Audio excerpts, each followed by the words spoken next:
వరంగల్ జిల్లా చెన్నారావుపేట మండలం బీజేపీ సర్పంచ్ అభ్యర్థి దుఃఖతుయ్య సంధ్య రంజిత్ మాట్లాడుతూ కేంద్ర ప్రభుత్వం నిధులతో గ్రామ పంచాయతీ అభివృద్ధి చెందుతున్నారని, లింగాపురం గ్రామ ప్రజలు కత్తెర గుర్తుకు ఓటు వేసి గెలిపించాలని, గ్రామంలో గత కొన్ని సంవత్సరాల నుండి అభివృద్ధి కొంతమేరకే జరిగిందని, కేంద్ర ప్రభుత్వం నిధులతో సీసీ రోడ్లు, డ్రైనేజీతో పాటు మౌలిక సదుపాయాలు కల్పిస్తానని, పార్టీలకు అతీతంగా గ్రామ సేవలు చేస్తానని తెలియజేశారు.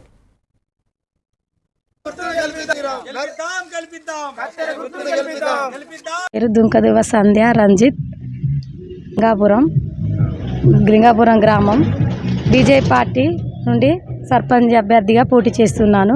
గ్రామ పంచాయతీ మాకు లేదు, దాన్ని పూర్తి చేస్తాము. అందరికీ నన్ను ఆదరించి కత్తెర గుర్తు ఓటేసి గెలిపించగలరని కోరుకుంటున్నాను. నా పేరు దుఃఖతుయ్య రంజిత్.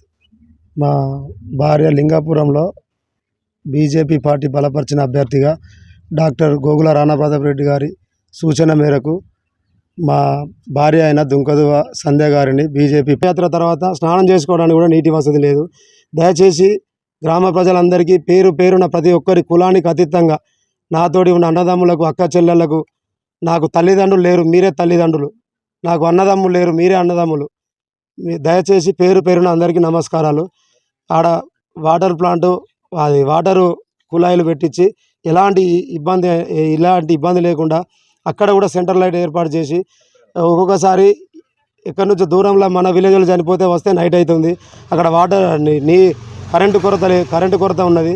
సెంటర్ లైటింగ్ మరియు వాటరు కుళాయిలు పెట్టించి ఈ రుణం తీసుకుంటానని నా తల్లిదండ్రుల సాక్షిగా చెప్తున్నా. నాకు మీరే తల్లిదండ్రులు, మీరే అన్నదమ్ములు, నాకు ఎలాంటి వేరే లేదు. దయచేసి నా యొక్క గుర్తు కత్తెర గుర్తు, దుఃఖతుయ్య సంధ్య గారి కత్తెర గుర్తుకు ఓటేసి అత్యధిక మెజారిటీతో గెలిపించగలని ఊరు ప్రజలను కోరుకుంటున్నాను. వరంగల్ జిల్లా చెన్నారావుపేట మండలం బీజేపీ సర్పంచ్ అభ్యర్థి